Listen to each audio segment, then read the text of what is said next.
بسم اللہ الرحمن الرحیم۔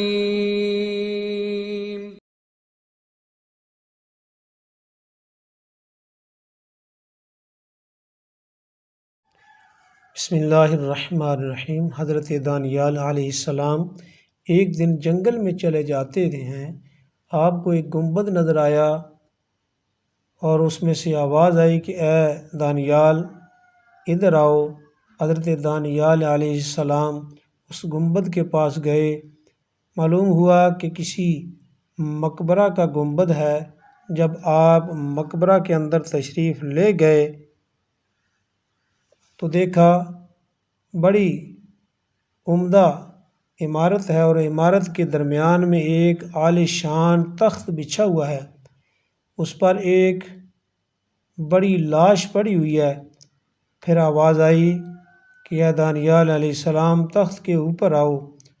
آپ جب اس تخت کے اوپر تشریف لے گئے تو دیکھا کہ ایک لمبی چوڑی تلوار مردہ کے پہلو میں پڑی ہوئی ہے، اور اس پر یہ عبارت لکھی ہوئی نظر آئی کہ میں قوم عاد سے ایک بادشاہ ہوں۔ اللہ تعالیٰ نے 1300 سال کی مجھے عمر عطا فرمائی، 12,000 میں نے شادیاں کی، 8,000 بیٹے ہوئے، لاتعداد خزانے میرے پاس تھے۔ اس قدر نعمتیں لے کر بھی میرے نفس نے خدا کا شکر نہ کیا، بلکہ الٹا کفر کرنا شروع کیا۔ اور پھر ایسا وقت بھی آیا کہ میں نے خدائی کا دعویٰ کر دیا۔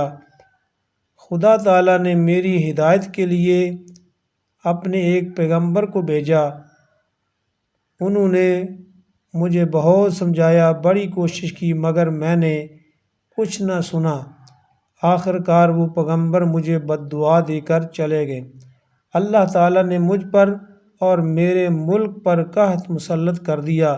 جب میرے ملک میں کچھ بھی پیدا نہ ہوا تب میں نے دوسرے ملکوں میں حکم بھیجا کہ ہر قسم کا غلہ اور میوہ میرے ملک میں بھیجا جائے۔ میرے حکم کے مطابق ہر قسم کا غلہ اور میوہ میرے ملک میں آنے لگا۔ اس وقت وہ غلہ یا میوہ میرے شہر کی حدود میں داخل ہوتا تو وہ فوراً مٹی بن جاتا، اور وہ ساری محنت بیکار اور ضائع ہو جاتی، اور کوئی دانہ مجھے نصیب نہ ہوتا۔ اسی طرح 7 دن گزر گئے۔ میرے قلعہ سے سارے میرے موالی، بیویاں، بچے سب بھاگ گئے۔ میں تنہا قلعے میں رہ گیا، سوائے فاقہ کہ میری کوئی غذا نہ تھی۔ ایک دن میں نہایت ہی مجبور ہو کر فاقہ کی تکلیف میں قلعہ کے دروازے پر آیا۔ وہاں مجھے ایک شخص نظر آیا جس کے ہاتھ میں کچھ غلہ کے دانے تھے، جن کو وہ کھاتا اور چلا جا رہا تھا۔ میں نے اس جانے والے سے کہا کہ ایک بڑا برتن بھرا ہوا موتیوں کا مجھ سے لے لے اور یہ اناج کے دانے مجھے دے دے، مگر اس نے نہ سنا اور جلدی سے دانوں کو کھا کر میرے سامنے سے چلا گیا۔ انجام یہ ہوا کہ اس فاقہ کی تکلیف سے میں مر گیا۔ یہ میری سرگزشت ہے۔